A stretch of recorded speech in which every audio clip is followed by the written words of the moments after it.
You would be better off if when you got out of school here, you got a punch card with 20 punches on it.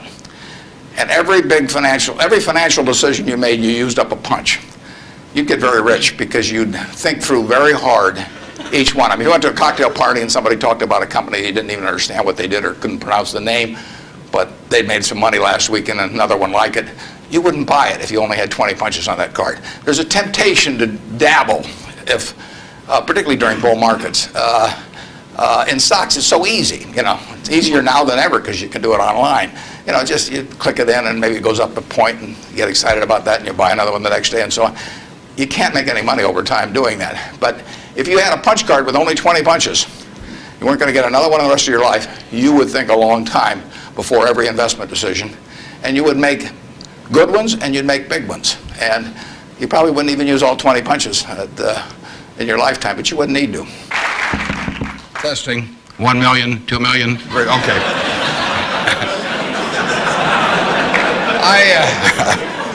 I came in from Nebraska today, and you're probably all familiar with us, mainly by our football team. We have those fellows with the big white helmets with those red N's on them. I asked one of our starters the other day, what's the N stand for? And he said, knowledge. We make it tough on them, though. I mean, you don't coast through Nebraska just because you're a football player. They major in agricultural economics, and there's a 2-question final for all of the players. And first question is, what did old MacDonald have? And they were giving that to one of our potential Heisman Trophy winners the other day, and he started to sweat. Finally, he brightened up. He said, farm. Professor, delighted, of course. You don't want to flunk a Heisman candidate. So he said, you're halfway home. He said, just one more question. How do you spell farm? Now the guy really starts to sweat. He looks at the ceiling and he looks around. Finally, his face brightens up and he says, E-I-E-I-O. So watch for that guy this year. He'll be dynamite. I really want to talk about what's on your mind, so we're going to do a Q&A in a minute. There's a couple questions I always get asked. People always say, well, who should I go to work for when I get out? And I've got a very simple answer. We may elaborate more on this as we go along, but the real thing to do is to get going in for some institution or individual that you admire. I mean, it's crazy to take in between jobs just because they look good on your resume or because you get a little higher starting pay. I was up at Harvard a while back, and a very nice young guy picked me up at the airport, Harvard Business School attendee, and he said, look, I went to undergrad here, and then I worked for X and Y and Z, and now I've come here. And he said, I thought it would really round up my resume perfectly if I went to work now for a big management consulting firm. And I said, well, is that what you want to do? And he said, no, but he said, that's the perfect resume.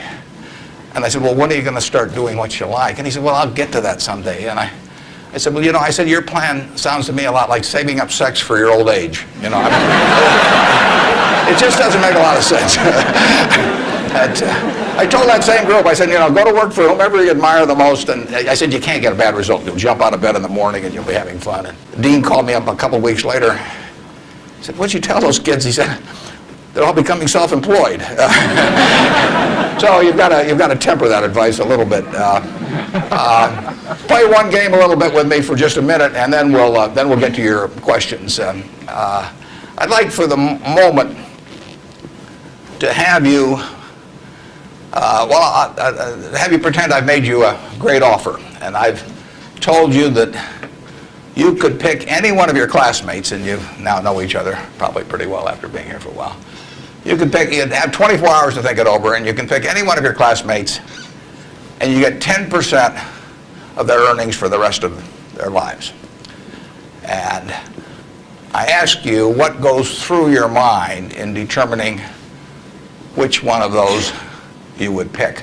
You can't pick the one with the richest father. That doesn't count. I mean, you've got to do this on merit. But you probably wouldn't pick the person that gets the highest grades in the class. I mean, there's nothing wrong with getting the highest grades in the class, but that isn't going to be the quality that sets apart a big winner from the rest of the pack. Think about who you would pick and why. And I think you'll find when you get through, you'll pick some individual. You've all got the ability. You wouldn't be here otherwise. And you've all got the energy. I mean, you've got, you know, the initiative is here. The intelligence is here throughout the class. But some of you are going to be bigger winners than others. And it gets down to a bunch of qualities that, interestingly enough, are self-made. I mean, it's not how tall you are. It's not whether you can kick a football 60 yards. It's not whether you can run the 100-yard dash in 10 seconds. It's not whether you're the best-looking person in the room. It's a whole bunch of qualities that really come out of Ben Franklin or the Boy Scout code or so, whatever it may be. I mean, it's integrity, it's honesty, it's generosity, it's being willing to do more than your share. It's just all those qualities that are self-selected. And then if you look on the other side of the ledger, because there's always a catch to these, you know, free gifts and genie jokes. So you also have to, and this is the fun part, you also have to sell short one of your classmates and pay 10% of what they do. So who do you think is going to do the worst in the class? This is way more fun. And think about it again. And again, it isn't the person with the lowest grades or anything of the sort. It's the person who just doesn't shape up in the character department. I mean, we look for three things when we hire people. We look for intelligence, we look for initiative or energy, and we look for integrity. And if they don't have the latter, the first two will kill you. Because if you're going to get somebody without integrity, you want them lazy and dumb. I mean, you don't want them smart and energetic. So it's that third quality, but everything about that quality is your choice. You know, you can't change the way you are wired much, but you can change a lot of what you do with that wiring. And it's the habits that you generate now on those qualities, or those negative qualities. I mean, the person who always, you know, claims credit for things they didn't do, that always cuts corners, that you can't count on. I mean, in the end, those are habit patterns. And the time to form the right habits is when you're your age. I mean, it doesn't do me much good to get golf lessons now. If I'd gotten golf lessons when I was your age, I might be a decent golfer. But someone once said the chains of habit are too light to be felt until they're too heavy to be broken. And I see that all the time. I see people with habit patterns that are self-destructive when they're 50 or 60, and they really can't change them. They're imprisoned by that. But you're not imprisoned by anything. So when you write down the qualities of that person that you'd like to buy 10% of, look at that list and ask yourself, is there anything on that list I couldn't do? And the answer is there won't be. And when you look at the person you sell short and you look at those qualities that you don't like, if you see any of those in yourself, egotism, whatever it may be, selfishness, you can get rid of that. I mean, that is not ordained. And if you follow that, and Ben Franklin did this, and my old boss Ben Graham did this at early ages in their young teens. Ben Graham looked around and he said, who do I admire? You know, and he wanted to be admired himself, and he said, you know, why do I admire these other people? And he said, if I admire them for these reasons, maybe other people will admire me if I behave in a similar manner. And he decided what kind of a person he wanted to be. And if you follow that, at the end, you'll be the person you want to buy 10% of. I mean, that's the goal in the end. And it's something that's achievable by everybody in this room. So that's the end of the sermon. Now let's talk about what's on your mind. And hey guys, if you're enjoying this Warren Buffett video, then I have a special treat for you. As a thank you for supporting this channel, I have put together an exclusive investing checklist that summarizes the investment strategy of legendary investor Warren Buffett. You can get it for completely free at the link in the description and pinned comment of this video. I've spent hundreds of hours combing through Buffett's interviews and writings to put this checklist together for you guys. If you want to continue learning how to make money in the stock market like Warren Buffett, make sure to get your free copy because it summarizes Buffett's investment strategy in a clear, easy to understand way. Again, thanks for supporting the channel. It means the world to me, and this is my small way of repaying you. Now let's get back to the video. You can ask anything. The only thing I won't tell you is what we're buying or selling or about. So, I don't even tell myself that. I mean, I write it down, and then it's like the Coca-Cola formula. You know, there's only two people can get into the trust department and find out what they are, and I don't know who the two are. So we don't talk about what we're buying or selling, but anything else is fair game. Personal, business, anything you'd like to talk about. And actually, the tougher the questions are, the more interesting it is for me. So don't spare my feelings. I mean, just throw it at my head. And with that, let's, I guess we've got a microphone. Is this the only microphone, or is there one on? This is the only microphone Okay. right here. To ask a question, you'll need to come down to this microphone. Just stand in line, and I'll be Regis Philbin, and you can. Yes. I have an old-fashioned belief that I can only should expect to make money in things that I understand. And when I say understand, I don't mean understand, what the product does or anything like that. I mean understand what the economics of the business are likely to look like 10 years from now or 20 years from now. I know, in general, what the economics of, say, Wrigley chewing gum will look like 10 years from now. The internet isn't going to change the way people chew gum. It isn't going to change which gum they chew. If you own the chewing gum market in a big way, and you've got Double Mint and Spearmint and Juicy Fruit, those brands will be there 10 years from now. So I can't pinpoint exactly what the numbers are going to look like on Wrigley, but I'm not going to be way off if I try to look forward on something like that. Evaluating that company is within what I call my circle of competence. I understand what they do, I understand the economics of it, I understand the competitive aspects of the business. There can be all kinds of companies that have wonderful futures, but I don't know which ones they are. I've given talks in the past where I carry with me a 70-page, tightly printed list, and it shows 2,000 auto companies. Now, if at the start of the 20th century, you had seen what the auto was going to do to this country, the impact it would have on the lives of then your children and grandchildren and so on. It transformed the American landscape. But of those 2,000 companies, 3 basically survive. And they haven't done that well at many times. So how do you pick 3 winners out of 2,000? I mean, it's not so easy to do. It's easy when you look back, but it's not so easy looking forward. So you could have been dead right on the fact that the auto industry, in fact, you probably couldn't have predicted how big an impact it would have. But you wouldn't have, if you'd bought companies across the board, you wouldn't have made any money, because the economic characteristics of that business were not easy to do. I've always said the easier thing to do is figure out who loses. And what you really should have done in 1905 or so, when you saw what was going to happen with the auto, is you should have gone short horses. There were 20 million horses in 1900, and there's about 4 million horses now. So it's easy to figure out the losers. The loser is the horse. But the winner was the auto overall, but 2,000 companies just about failed. A few merged out and so on. There were 3 companies, auto companies, in the Dow Industrials in the 1920s and 30s. Studebaker, Nash Kelvinator, and Hudson Motor. Now those names are all familiar to me, and maybe some of them are familiar to you, but they're not making any cars. They didn't make money, and yet at one time they were in the Dow 30. They were the aristocrats of American business, and they got creamed. So figuring out the economic characteristics of the winners in a wonderful business is not easy. In North Carolina, Orville and Wilbur took off, or I guess Orville took off and Wilbur watched. I'd have been Wilbur. But if you could have seen the future of the airline business from that point forward and how that would transform things, it would have blown you away. And it's excited people, incidentally, ever since. But if there had been a capitalist at Kitty Hawk, he should have shot Orville down. I mean, because it's done nothing but cost investors money. There were over 400 airplane companies in the 1920s and 30s alone. There was in Omaha. There was in Nebraska. We were the Silicon Valley, apparently, of aircraft. And they all disappeared. It's been a terrible business.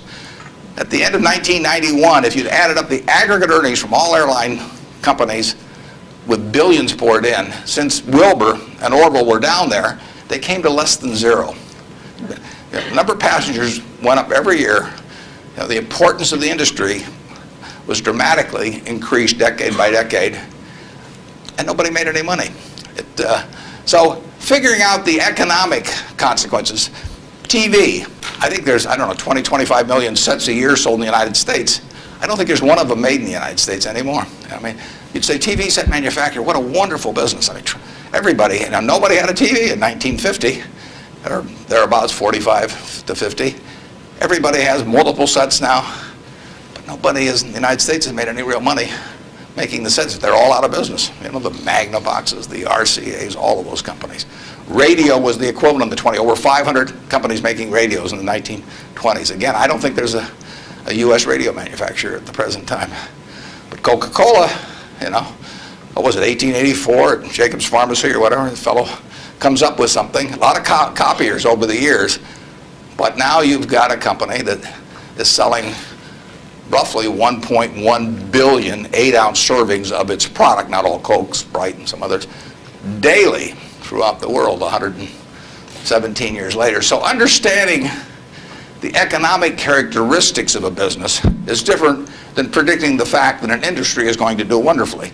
And so when I look at the internet businesses, or I look at tech businesses, I say this is a marvelous thing, and I love to play around on the computer, and now I order my books from Amazon and all kinds of things, but I don't know who's going to win. And unless I know who's going to win, I'm not interested in investing. I'll just play around on the computer. And defining your circle of competence is the most important aspect of investing. It's not how important, how large your circle is. You don't have to be an expert on everything. But knowing where the perimeter of that circle of what you know and what you don't know is, and staying inside of it, is all important. Tom Watson Sr., who started IBM, said in his book, he said, I'm no genius, he said, but I'm smart in spots, and I stay around those spots. And that is the key. So if I understand a few things, and I stick in that arena, I'll do okay.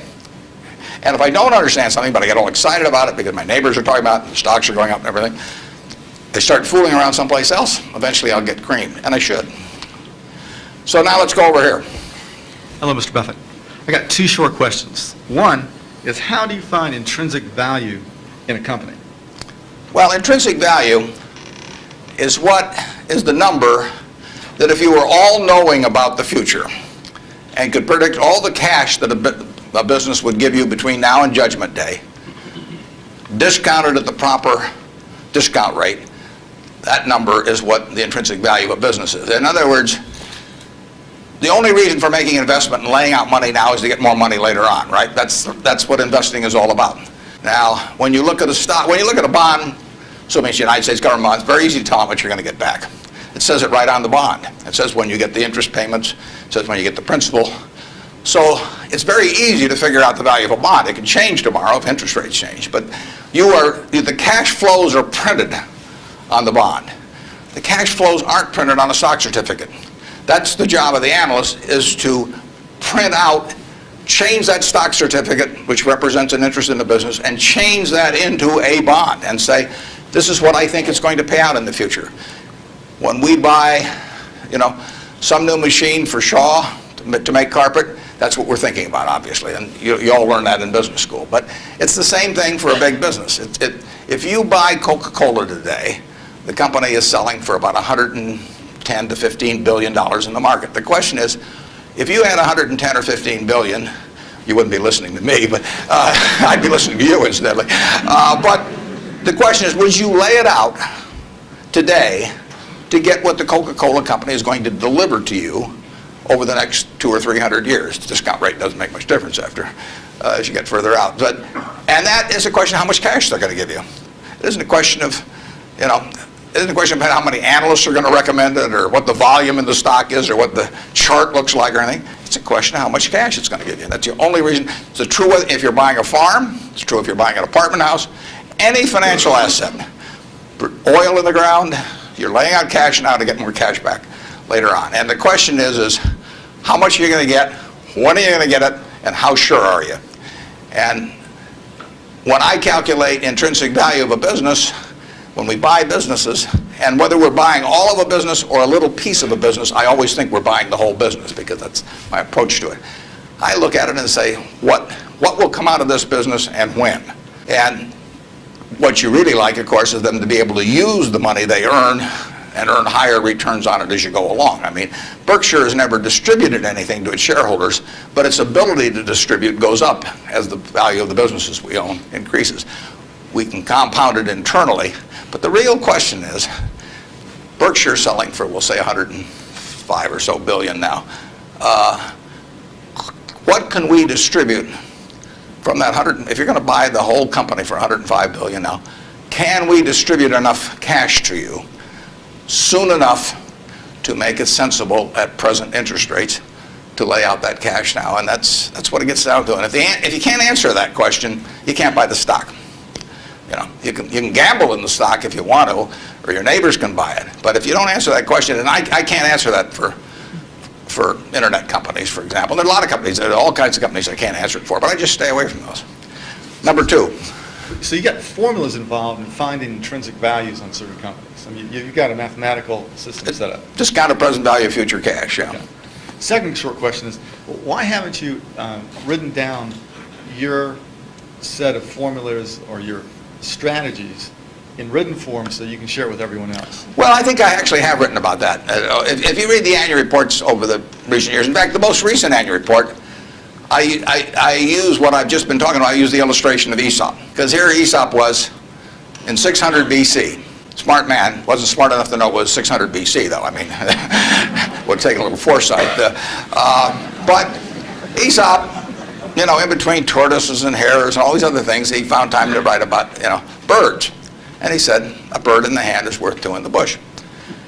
Now, that isn't quite complete. Because the question is, how sure are you that there are two in the bush? And how long do you have to wait to get them out?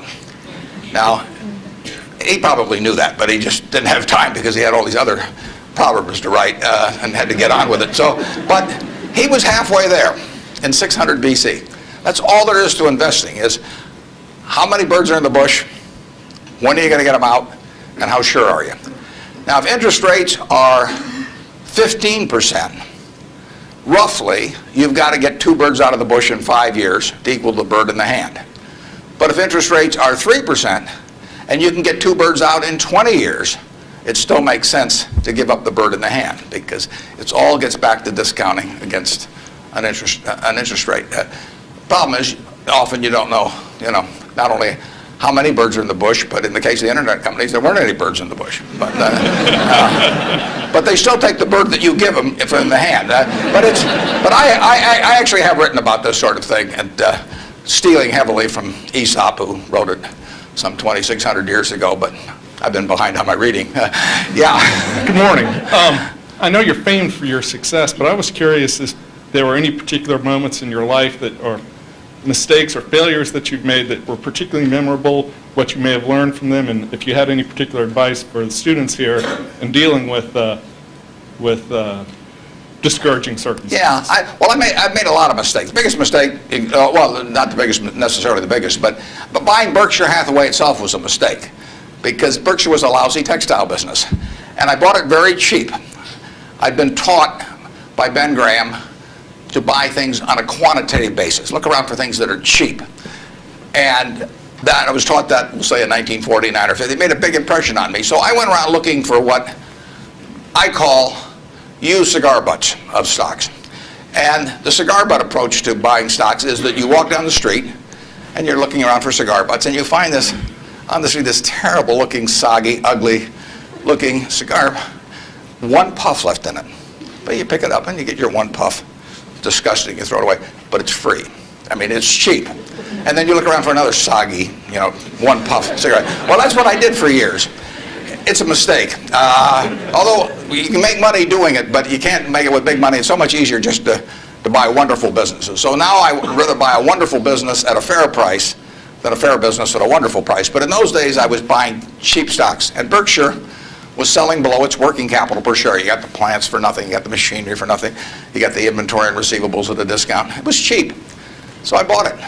And 20 years later, I was still running a lousy business, and that money did not compound.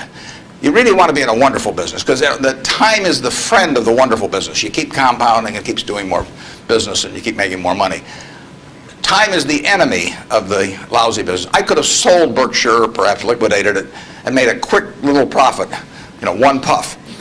But staying with those kind of businesses is a big mistake. So you might say I learned something out of that mistake, and I would have been way better off taking what I did with Berkshire is I kept buying better businesses. I started the insurance business, See's Candy, the Buffalo, all kinds of things. I would have been way better doing that with a brand new little entity that I'd set up rather than using Berkshire as the platform. Now I've had a lot of fun out of it. I mean, everything in life seems to turn out for the better, so I don't have any complaints about that, but it was a dumb thing to do. I went into U.S. Air. I bought a preferred stock in 1989. As soon as my check cleared, the company went into the red and never got out. I mean, it was really dumb. I mean, I've got an 800 number I call now whenever I think about buying an airline stock. I call them up any hour that, fortunately, I can call them at 3 in the morning, and I just dial it and I say, my name's Warren, I'm an aeroholic, you know, and I'm thinking about buying this thing, and then they talk me down. I mean, it takes hours sometimes, but it's worth it, believe me. If you ever think about that buying an airline stock, call me and I'll give you the 800 number, because you don't want to do it. But we got lucky in terms of how we eventually came out on it, but it was a dumb decision, all mine. And I've done biggest in terms of opportunity cost and eventual costs. I bought half interest in a Sinclair filling station when I was about 20 with a guy I was in the National Guard with, and I had about $10,000 then, and I put $2,000 in, and I lost it all. So that was 20%, and that means that the opportunity cost is now $6 billion of that filling station, which is a big price to pay for, you know, getting to wipe a few windows and a few windshields and things like that. So actually I like it when Berkshire goes down because it reduced the cost of that mistake on an opportunity cost. But the biggest mistakes we've made by far, I've made, not we've made, biggest mistakes I've made by far are mistakes of omission and not commission. I mean, it's the things I knew enough to do, they were within my circle of competence, and I was sucking my thumb. And that is really, those are the ones that hurt. They don't show up anyplace. I probably cost Berkshire at least $5 billion, for example, by sucking my thumb 20 years ago or close to it when Fannie Mae was having some troubles, and we could have bought the whole company for practically nothing. And I don't worry about that if it's Microsoft because I don't know it. Microsoft isn't in my circle of competence. And so I don't have any reason to think I'm entitled to make money out of Microsoft or out of cocoa beans or whatever. But I did know enough to understand Fannie Mae, and I blew it. And that never shows up under conventional accounting. But I know the cost of it. I know. You know, I passed it up. And those are the big mistakes. And I've had plenty of them. And unless I tell you about them in the annual report, and I resist the temptation sometimes, unless I tell you about them in the annual report, you're not going to know it because it doesn't show up under conventional accounting. But omission is way bigger than commission. There's big opportunities in life have to be seized.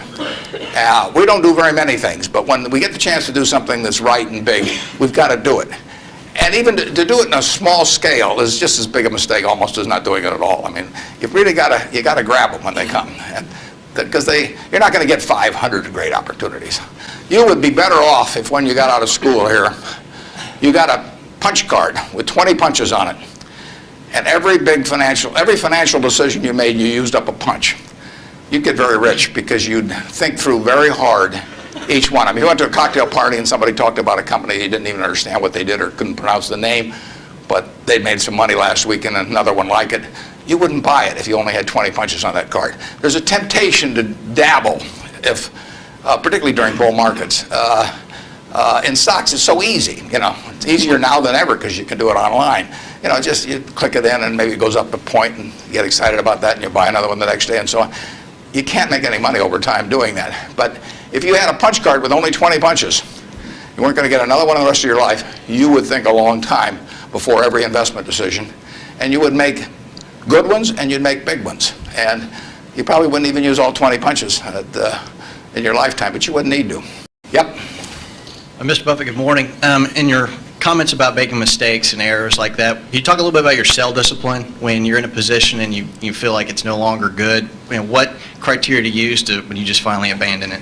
Yeah, when I started out, the sell situation has changed over the years, because when I started out, I had way more ideas than money. I mean, I would go through Moody's manual. I went through it page by page, and then I went through it again page by page.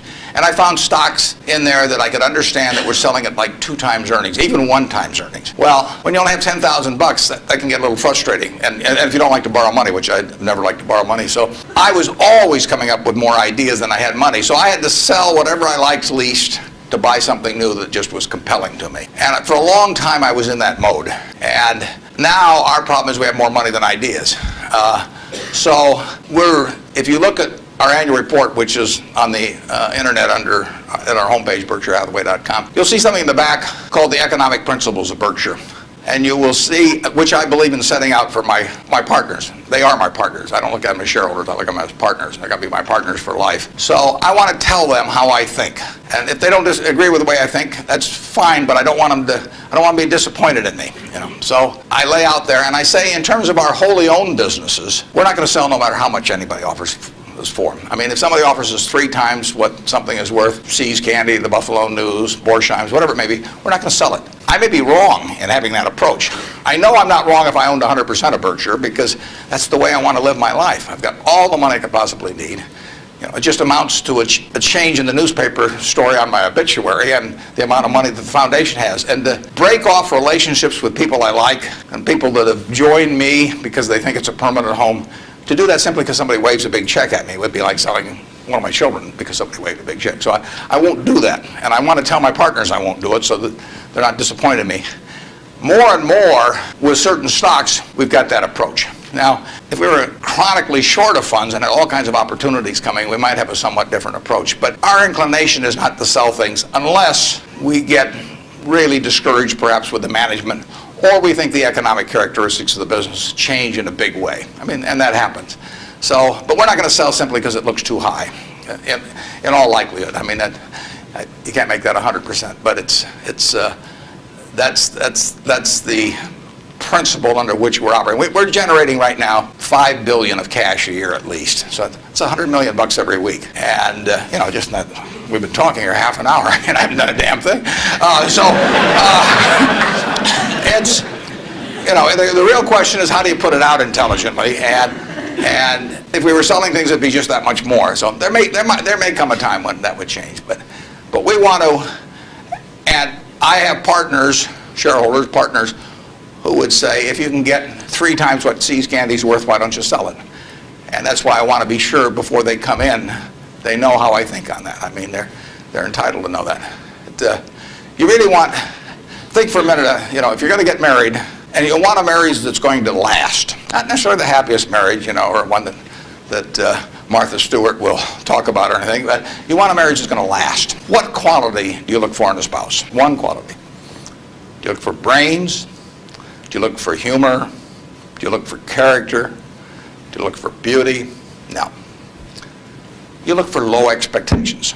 I mean, that is the marriage that's going to last.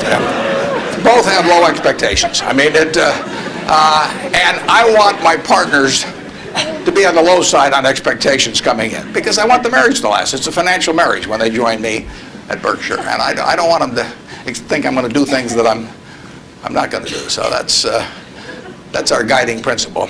The advice is all free, and your marital advice, everything else. Next. Good morning. Mr. Buffett, I have a question regarding evaluation of the soundness of investment. In recent years, it appears that the use of tax sheltering in corporation is increasing, and such, reputable companies like UPS and others are involved in court battles over shelters with IRS. And as we know, most of these transactions are fairly artificial, but yet there is a profit there. From the investor perspective, do you think it's beneficial for investor that the company that they invest are involved in those shelters? And if so, do you think it would be helpful if those transactions are disclosed in statements, meaning the notes to statements? I'm not sure I got that 100%. George, could you? I will repeat. If you think that involvement of corporations that you invest, or anybody for that matter invest in tax shelter, which is by some definition... tax shelters? Right. I've never used one. You know, I'm not saying so. I'm asking if you know that a corporation is involved in such activity that is beneficial in short term.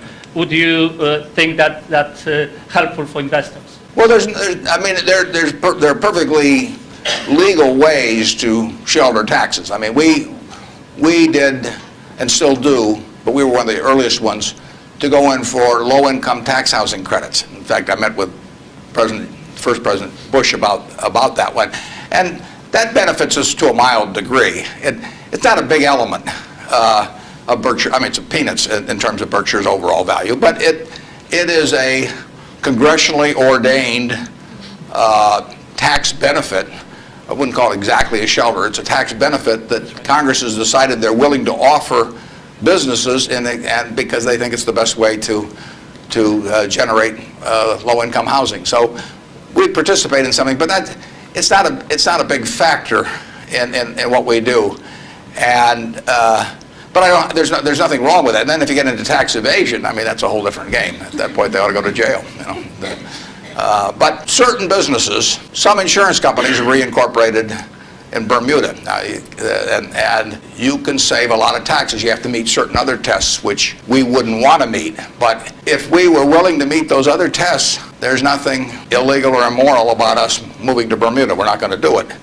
And but if the restrictions weren't there, I mean, the tax code is the rule book, and you follow the rule book. I think some of the things people do in terms of bending that rule book get very close to fraud, and sometimes cross the line into fraud, and when they do, I think they ought to be prosecuted. But that's another game. And incidentally, there has been more pushing on that, I would say, in the last 5 years, and certainly was my experience earlier. And there are more, I think now it's diminished in the last year or two, but a couple years ago there was some very aggressive marketing by some of the auditing firms, and of these, even with percentage shares of the gain to be paid to the auditors. And I think that those things got fairly dubious, and particularly when they shopped for legal opinions, you know, so that if you got caught doing these things, you can say, well, I was relying on this legal opinion, and therefore I shouldn't go to jail, but just pay the back taxes. So I don't know of anything we're associated with that has done that, but obviously if they push too far, we don't want to be there. Yep. I was curious, with the large number of people you now have with tremendous amounts of wealth, what do you think of the current state of philanthropy? Well, I'll be out this week. Actually, I'm going to a Coca-Cola meeting, and I'm flying out to Seattle and talking to the United Way group out there. Seattle United Way raises more per capita, I believe, than any United Way in the country.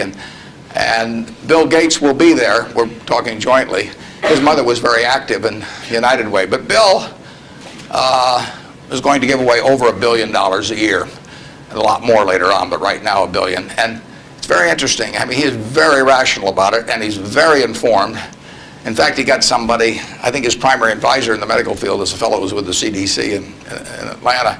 And Bill reads 15 books a month on this. I mean, he can just absorb it. I wouldn't be able to get it that fast. But he just says with $1 billion, he wants to save as many lives per year as he can. So that's his objective. It's just as much a metric of his foundation as some other metric, return on capital, might be for a business. And he says, I'm going to spend $1 billion a year. How many lives can be saved for that? So he's gotten very heavily into vaccines and AIDS in Africa, a number of things. It's very rational.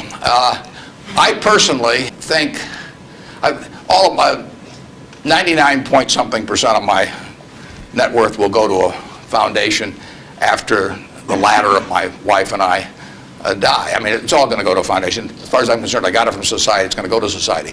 I've written a letter to my trustees, and I've got very few trustees. If you got a whole bunch of trustees, in my view, they just homogenize themselves down to sort of a lowest common denominator, because you get 30 people in a room, and prestigious people, but they'll all have their particular alma mater, and they'll all have their particular hospital, and it'll become a big trade-off game. You know, it'll be a little like Congress.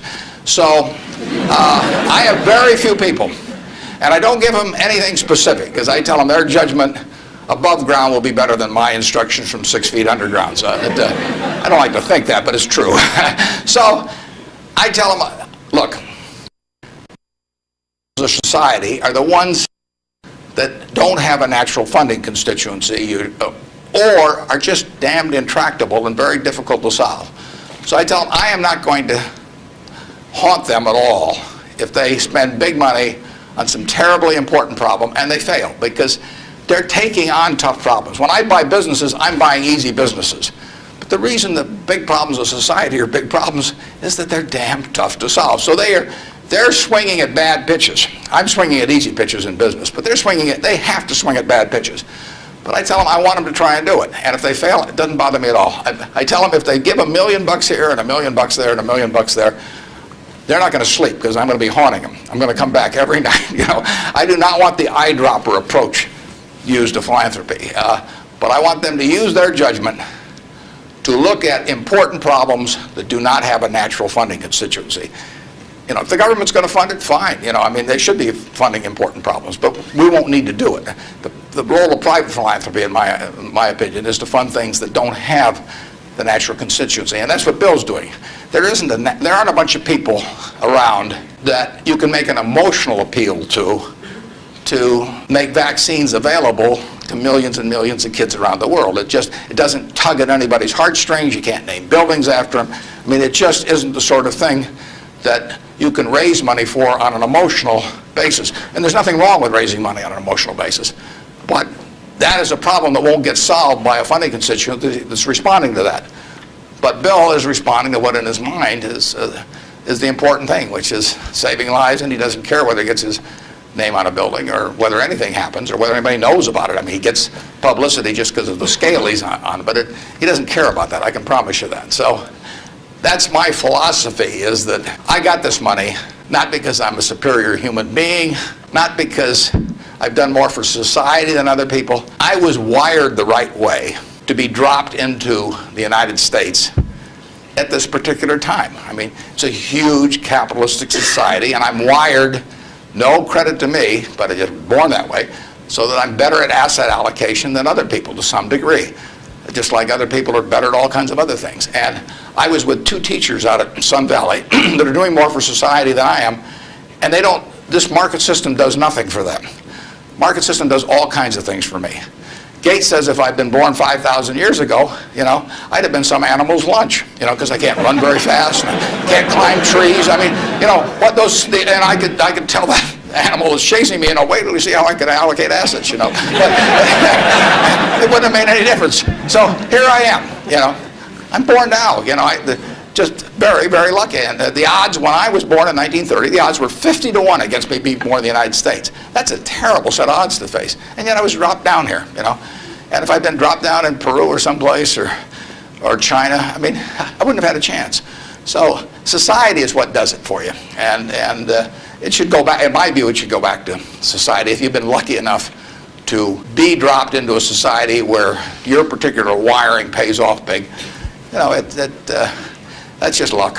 And there's nothing wrong with being lucky. I don't feel guilty about it or anything else, but I also don't feel that, I feel I have a lot of fun doing what I do, but I feel the money should go back into society, and it should go back as intelligently as it can. And the best way to do it intelligently is to have high-grade and intelligent people administering it at the time.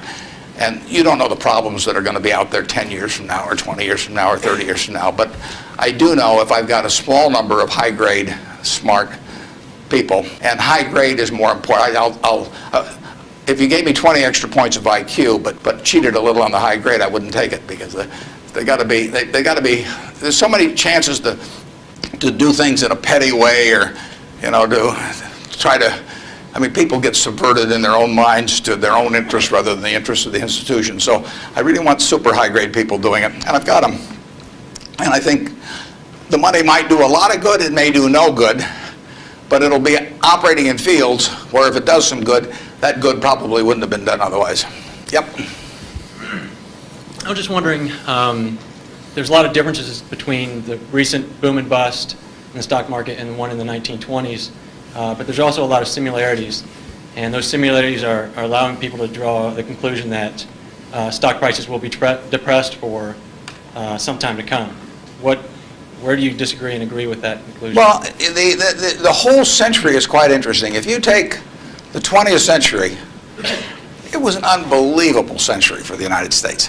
The GDP per capita, and that's the way to think of it as per capita. Sometimes they talk about our GDP versus Europe's, but if their population's the same every year and ours goes up 1%, you've got to, you know, in the end, you got to have a divisor as well as a numerator. And so GDP per capita in the 20th century in the United States went up 610%. Actually, qualitatively, it went up far more than that because you can't really measure, you know, certain things in medicine or whatever it may be and improvements. But just on a quantitative basis, it went up every single decade, including the decade of the 30s.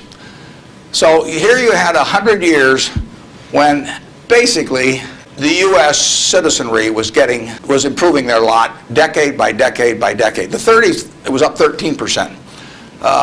Best decade was World War II. The 40s was up 36%. The worst decade was the First World War. So you get sometimes the analogy, you know, you can get in trouble on analogies. But in any event, it was a huge period. Interestingly enough, there were 6 big periods in there for the stock market in both directions. There were 3 big bull markets. From 1900 to 1921, the Dow went from 66 to 71, less than a 10% move in 20 years, less than 0.5% a year. You got dividends too, but 0.5%. So it didn't move. From 21 to 29, as you point out, it went from 71 to a high of 381 in September of 1929. Went up 500%. Well, obviously, the well-being of the country didn't go up 500% during that period, and the well-being of the country went up a whole lot more than 10% during that first 21 years. So you got this very uneven development. Then from September 1929 until the end of 1948, the Dow went from 381 to about 180. It was cut in half. And that was 18 long years. And yet the per capita GDP was moving right up during this whole period. So the economy was doing fine. From 48 to 65, the Dow went again from about 180 up to close to 1,000. Again, 5 for 1, which was far outstripping it. From 65 to 81, the Dow went down, literally. Well, again, per capita GDP. And then we've had this last period where it's gone up terrifically. If you take the whole 100 years, it went up 180 for 1. Every $1,000 became 180,000. But 43 and 3/4 years were those 3 big, huge bull markets, and 56 and 1/4 years were periods of stagnation, all in an economy that was doing fine, you know, year after year after year. 56 and 1/4 years, net, the Dow was down a couple hundred points during that period, and the other 43 and 3/4 years made up the rest of this move from 66 to 11,000 some on the Dow. So you say to yourself, how could it be that you could have a country that was doing better and better and better and better? Citizens were living, every generation was living better than the one that preceded it. But you had these huge changes, big gains a few times, long periods of stagnation. 20 years, I mean, that's a long time to do nothing. The answer is that investors behave in very human ways, which is they get very excited during bull markets and they look in the rearview mirror and they say, I made money last year, I'm going to make more money this year, so this time I'll borrow, you know, or the neighbor says, you know, I wasn't in last year when that neighbor was dumber than I made a lot of money, so I'm going to go in this year. So they're always looking in the rearview mirror. And when they look in the rearview mirror and they see a lot of money having been made in the last few years, they plow in and they just push and push and push on prices. And when they look in the rearview mirror and they see no money having been made, they just say this is a lousy place to be. So they don't care what's going on in the underlying business. And it's astounding, but that makes for huge opportunity. Just huge opportunity. I mean, I've lived through roughly half, in an investing sense, about half that period. And I've had that long period of stagnation from 48, from 65 to 82, 17 years. I wrote an article for Forbes in 1979. I just said, how can this be? Pension funds in 1970 put 100 and some % of their new money in stock because they were wild about stocks. Then they got a lot cheaper, and they put a record low in, 9% of their net new money in 1978 when stocks were way cheaper. People behave very peculiarly in terms of the reactions because they're human beings, and they get excited when others get excited. They get greedy when others get greedy. They get fearful when others get fearful, and they'll continue to do so. And you will see things you won't believe in your lifetime, and securities markets. And the country will do very well over time, but you will see these huge waves. And if you can stay objective throughout that, if you can detach yourself temperamentally from the crowd, you get very rich. And you won't have to be very bright. I mean, I'm sure you are, but it doesn't take brains. It takes temperament. It takes the ability to sit there and look at something. When I started out in 1950, I would go through and find things at 2 times earnings, and they were perfectly decent businesses, and people wanted jobs at those companies, and everybody knew they were going to be around, and they wouldn't buy them at 2 times earnings, and that's when interest rates were 2.5%. I started selling securities when I was 21, and a Kansas City life insurance company happened to be a fairly prominent company in Omaha, and the policies they sold you, if you were buying life insurance from them, had a built-in assumption of 2% interest. The stock of Kansas City Life was selling at less than 3 times earnings. You were getting 35% if you bought the stock. No question about the soundness of the company. I went to the local agent. I figured, hell, I ought to be able to sell him a few shares of stock. I mean, the guy ought to understand it. He's got his whole life invested in this company. I went to the local agent who'd been with him for 20 years, and his name was Moose. And I said, Mr. Moose, I said, you're selling these policies with 2%. You may even have a few members of your own family, and you can buy into this company whose paycheck you depend on every month, and whose future your beneficiaries of these life policies depend on, and who you're selling them, a 2% investment on, and you can get 35% on your money. He said, stocks aren't any good. And I couldn't sell you, I was a lousy salesman. I mean, well, you have to start with that. But it just blew me away. It blew me away. I thought, sometimes I used to wonder if I was nuts, But those things, the same thing happened. I mean, in 1964, the Dow closed at 864. At the end of 1981, 17 years later, it closed at 865. It moved 1 point in 17 years. Now, that's not a big move. And that, you can't believe how discouraged people were during that period. But, people were living better. So things can go on a long time that don't make sense. But they do come to an end. I mean, the internet thing. I mean, you had these companies selling for many billions of dollars that had practically no prospects of making any money. That's a bubble. But Herb Stein one time said, anything that can't go on forever will end. Now, that seems pretty... but think about that. And particularly think about it next time you're trying to do something just because the stock's gone up a whole lot, and your neighbor's made money or something. You've got to be...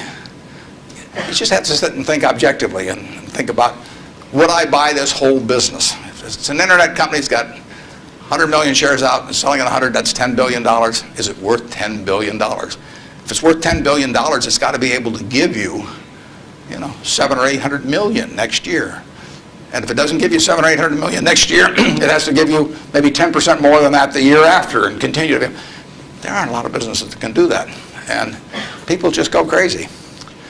And of course, it's fun. I mean, it's like that sign they put in brokerage offices that says, avoid hangovers, stay drunk. I mean, it's just so much fun to keep playing. But you got to do sensible things to get good results. Yeah. Next. Well, we got 3 people standing there, so let's do the 3 that are standing there. Okay. Good morning, sir. Hi. Hi. I was wondering what your opinion is of the Federal Reserve and their actions taken recently. Do you feel they've done enough to boost the economy? Yeah, well, I'm a fan of Alan Greenspan's over time. I've known him for a long, long time. We were on a board together at Cap Cities, and Alan is a very, very smart guy. He is motivated, in my opinion, entirely by what is good for the United States, people of the United States. And so you couldn't have a better person in there. And the problem he may have is that because his tenure in office has been associated with this incredible bull market, that even though he wouldn't have claimed credit for it, that people might associate it because of the importance of the Fed generally. They might associate with him, so they may, if things don't work out so well, they may blame him as well. But I think his policy has generally been very good. You have to understand one thing about the Fed is that it's not as powerful as the Mystique would make it. Its brake is better than its gas pedal. When the Fed wants to put on the brakes, we go through the windshield. I mean, you know, the economy just, yeah. They can put on the brakes. Paul Volcker did it. He broke inflation by doing it. But I mean, when he put on the brakes in that period around 1980, I mean, people hated him. He was crucified for it, but it was the right thing to do. And he could do it. He did it all by himself. And and it was the only way, because of the momentum that inflation was generating. It was the only thing it was what was needed then. Enormously unpopular. It's much harder for a Greenspan to put on the brakes because nobody wants him to put on the brakes, plus he's so visible. But he's put them on sort of gradually. But stepping on the gas pedal, he does not necessarily get the same result. It may help, but there are 1,000 other variables operating. And as you see in Japan, you know, you can get down to 0 interest rates and you can't stimulate anything. So it isn't like the Japanese haven't read the same books we've read about economics. I mean, they've read Keynes and they've read the whole thing. So we're not smarter than they are. We don't have any secrets they don't have, but they don't know how to get their economy going. And, you know, their GDP there has been gone no place, you know, in the last 5 years, and there's still problems around. So easy money doesn't solve everything, but Greenspan could very well get blamed for the fact that he hasn't solved everything, and it's just not in his power to solve it. He can help in various ways, but I don't think you could have anybody better, and I think he's done the right thing to this point, but the right thing may not be quite as effective as people may hope that it would be. In economics, you always want to ask, and then what? You'll read in the paper, well, what happens if the Japanese start selling our government bonds, or what happens if they dump the dollar? They can't dump the dollar. There's no way to dump dollars. You can, or at least dollar assets, because if the Japanese want to sell our government bonds, if they sell them to us, you know, they get a time deposit or a demand deposit at Citi, or they still own a dollar asset. If they sell them to the French, they may get some assets from the French, but now the French have it. I mean, the only way you can reduce foreign investment in the United States is to change it around so they're consuming more than from us, more than we're consuming from them. I mean, when we buy a television set from Japan, if we buy more television sets from them than they buy equivalent consumables from us, the exchange, what balances things is we give them some investment type asset, whether it's cash or a U.S. government bond or our stocks or our movie studios or our real estate or different things. And the only way that reverses is when we start running a trade surplus, which we're miles away from. So logically, you know, if you read classic economics, you would believe that our currency would have been weaker over the recent years, and that it would be weak now. But there are other things operating, and that's one of the problems about economics, is there's never just one variable. There's usually hundreds of variables, and they operate with different impact at different times. I mean, it's not like a physics formula. I mean, well, I guess it would be if you got into the Heisenberg principle or something like that. But the formula has a lot of the same variables year after year, but the relative importance of those variables and how they interact with each other is never exactly the same. And that's what we find out, the Japanese find out, everybody finds out. And foreign currency, or the value of our dollar and currency rates, are defying what you would expect based on history. But as somebody said, if history were a perfect guide, you know, the Forbes 400 would all be librarians. You know, they just go and look it up in the books and they'd always know all the answers. But history doesn't repeat itself, as Mark Twain said, history doesn't repeat itself, but it rhymes. I mean, things come back, but they don't quite come back in the same form. And we'll understand all this perfectly in a few more years, why the dollar's behaved the way it has. But I think it would be useful net for the U.S. if the dollar were less strong. Yes, Mr. Buffett, thanks for taking my question.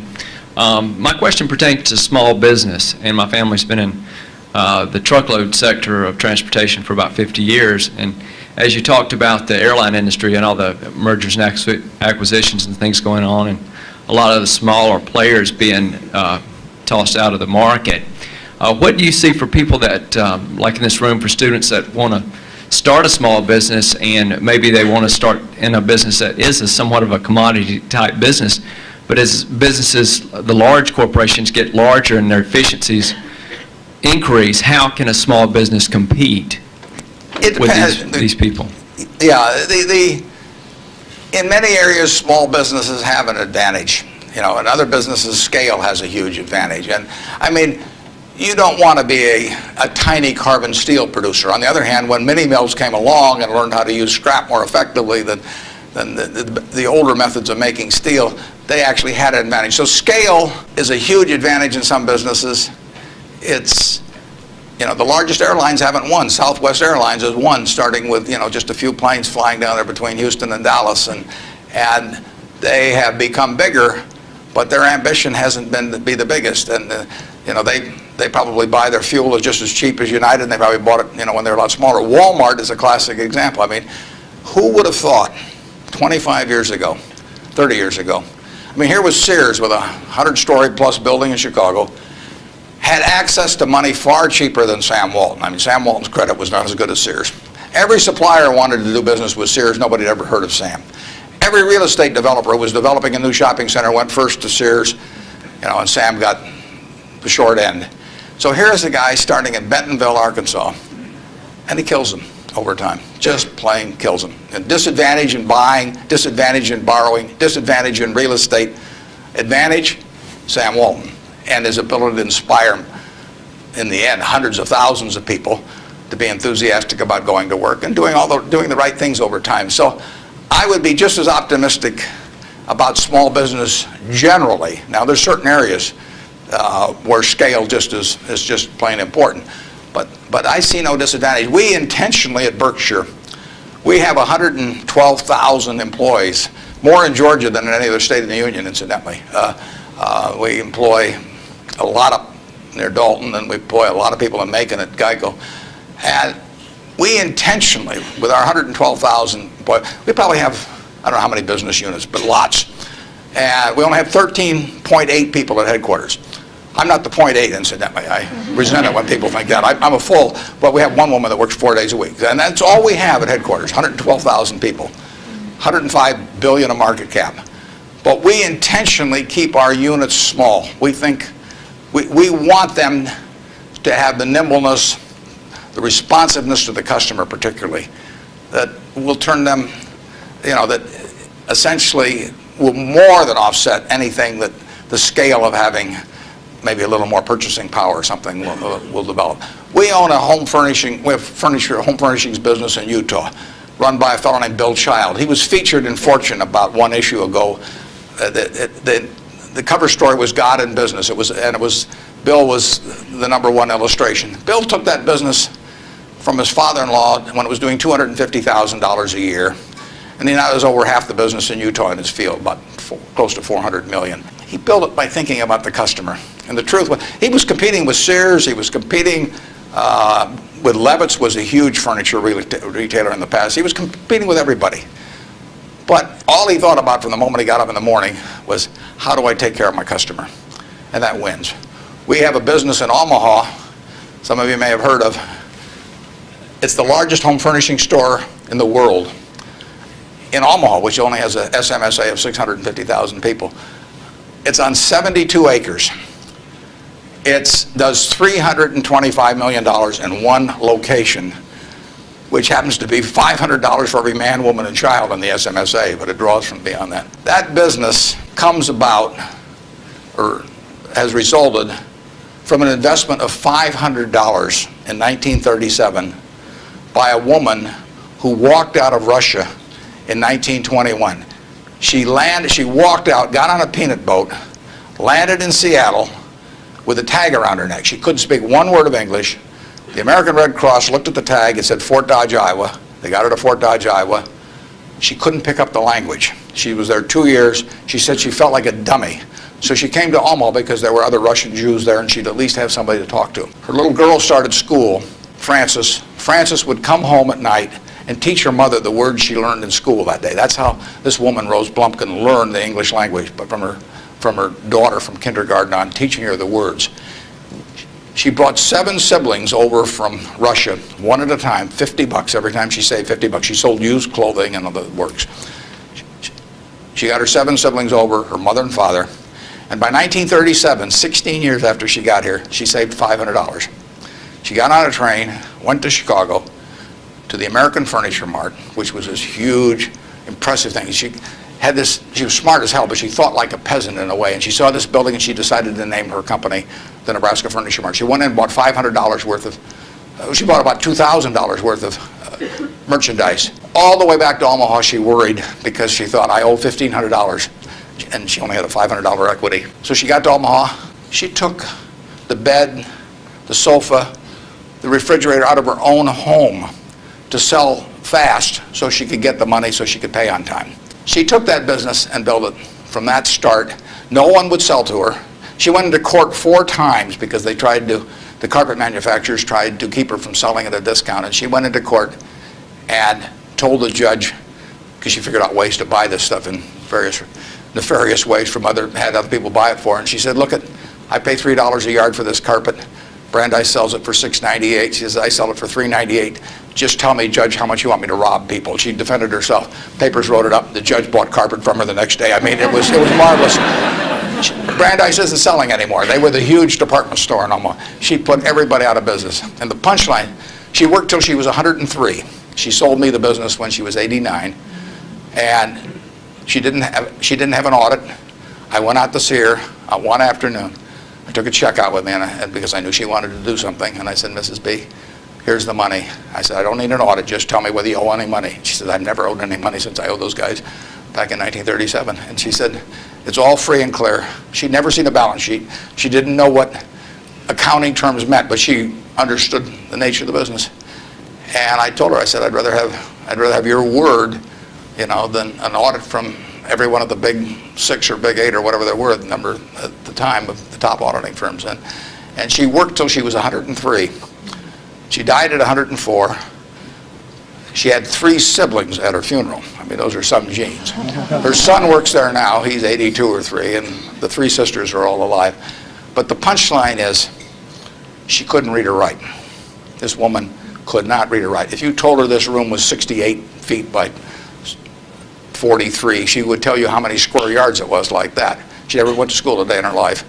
She would tell you how much that was at $5.98 a yard. She'd add the tax. She'd knock off something because she liked your looks, and that would be it. And that is that you can't beat that, and you can't replicate that at General Motors. You can't institutionalize that.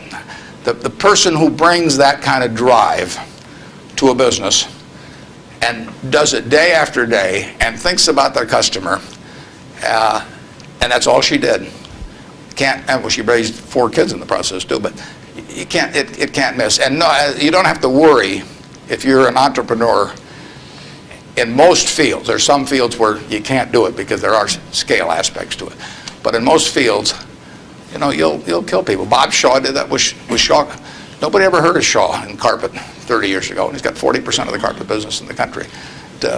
So it's a great field of opportunity out there, and I don't know about trucking specifically, but I wish you the best on it. And you won't be at a disadvantage in many fields if you're small, and you'll actually have an advantage. George, thank you.